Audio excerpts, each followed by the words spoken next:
नाम किया। मैं पहला नाम लेता हूँ डॉक्टर सिस्टर जूड का, जिन्होंने मऊ के प्रथम महिला चिकित्सक के रूप में फातिमा अस्पताल में अपनी सेवाएं शुरू की और आज भी हम लोगों के बीच में माताओं और बहनों की सेवाएं करती हैं। और मैं भी संयोग मात्र से इन्हीं के द्वारा, जब मेरा जन्म हुआ तो उसी हॉस्पिटल में हुआ, तो मैं भी अपने को भाग्यशाली मानता हूँ। तो ये एक छोटा सा ये भी परिचय है। तो एक जोरदार तालियां डॉक्टर सिस्टर जूड के लिए। मऊ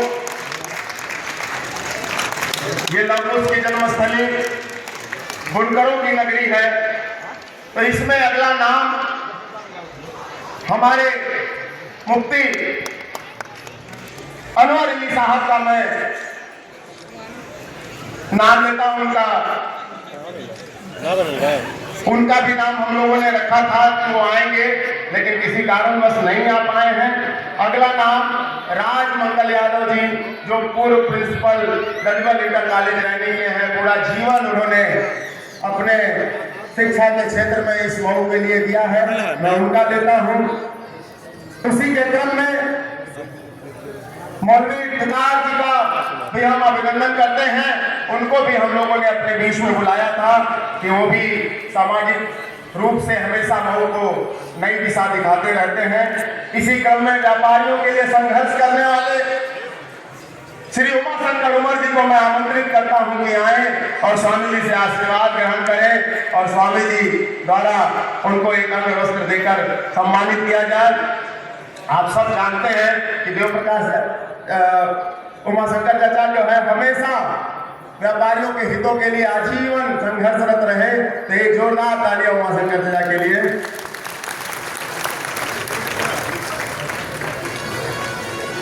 इसी क्रम में मैं अगला नाम, साड़ी कारोबार में लोग कहते हैं गुजरात बहुत हावी है, लेकिन यहाँ का एक व्यक्ति जो गुजरात में हावी है उसका नाम लेता हूँ नफीस करिश्मा साहब का, कि आए और स्वामी जी के हाथों सम्मान ग्रहण करें। नफीस करिश्मा साहब एक ऐसे व्यक्ति हैं जो गुजरात में झंडा गाड़े हैं जाकर मऊ का। तो इनके लिए जोरदार तालियां होनी चाहिए। एक और संघर्ष के प्रतीक और हमेशा मऊ के लिए कोर्ट कचहरी सुप्रीम कोर्ट तक लड़ने वाले आदरणीय देव प्रकाश राय चाचा का आप सब लोग नाम जानते हैं। तो मैं आदरणीय देव प्रकाश राय चाचा को आमंत्रित करता हूं कि आए और स्वामी जी के हाथों अंगवस्त्र लें।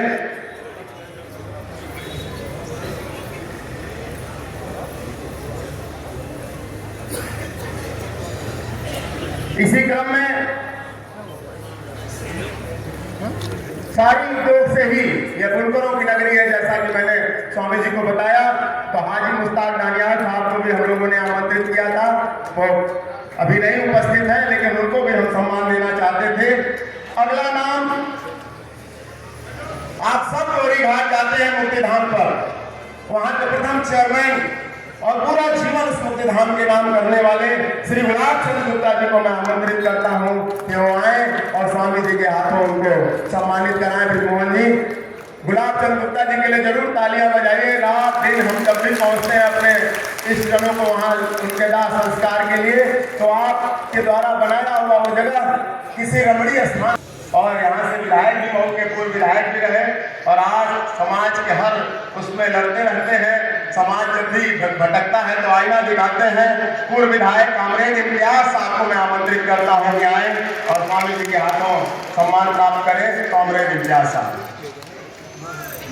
एक व्यक्ति जिसने ये तय किया कि मैं मर गया हूँ, नाम बता सकते हैं? उसने ये तय कर लिया प्रदीप भैया कि मर गया हूँ, और उन्होंने कहा कि कोई भी मरा हुआ व्यक्ति लावारिस नहीं है, उसका वारिस मैं हूं, उसका दाह संस्कार मैं करूंगा, चाहे वो हिंदू है या मुसलमान। मुसलमान है तो दफनाऊंगा, हिंदू है तो जलाऊंगा और तेरही भी करूंगा। ऐसे व्यक्ति देवाश्रम के संस्थापक चाचा पीएन सिंह जी को मैं आमंत्रित करता हूं कि आए और आदरणीय स्वामी जी से सम्मान प्राप्त करें। आदरणीय पीएन सिंह चाचा जी, मऊ बुनकरों की नगरी है। हमने सबको वस्त्र पहनाने का काम किया है, लेकिन हम लिखन पढ़न नहीं जानते थे। लिखना क्या है, हिसाब क्या होता है, वही क्या है, खाता क्या है, तो इनकम टैक्स के लोग परेशान करते थे। तो एक ऐसे व्यक्ति का उदय हुआ जिसने हमें हिसाब किताब करना सिखाया। आदरणीय समीम साहब जो प्रथम सीए जनपद के हैं, मैं उनको आमंत्रित करता हूं कि आए और स्वामी जी से सम्मान प्राप्त करें। हाँ, 45 साल से अनवरत सेवाएं दे रहे हैं। एक व्यक्ति जो नहीं है लेकिन मैं उनका नाम जरूर लूंगा। मोहम्मदाबाद में देवाश्रम, मोहम्मदाबाद में एक वृद्धा आश्रम है, वो संयोग से आज बीमार पड़ गए, लक्ष्मीराम प्रसाद जी। उनको भी मैं सम्मानित करना चाहता था लेकिन बीमार है, वहाँ लखनऊ में एडमिट है।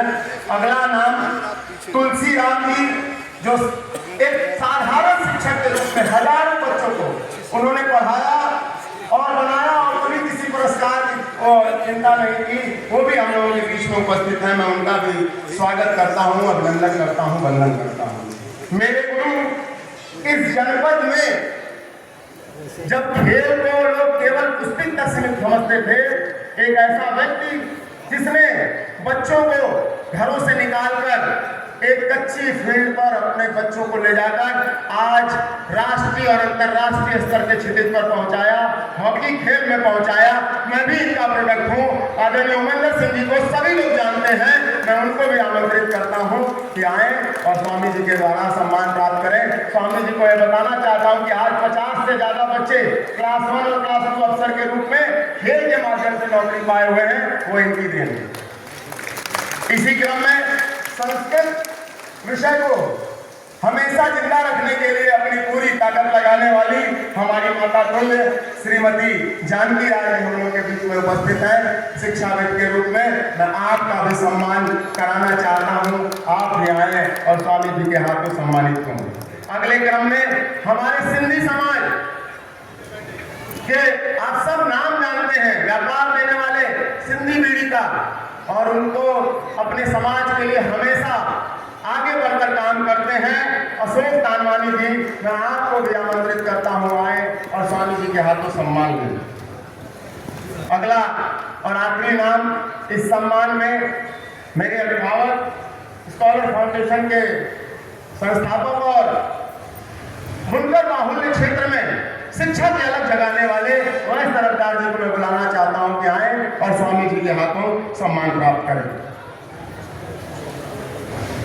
ये सम्मान देकर हम ये दिखाना चाहते हैं कि जब भी कोई व्यक्ति काम करता है तो उसको कहीं ना कहीं रिकॉग्निशन मिलता है, वो कहीं ना कहीं किसी न किसी के मानस पटल पर चलता रहता है, और कभी मौका मिलता है तो उसको ऐसे ही महान संतों के द्वारा सम्मानित होने का भी मौका मिलता है।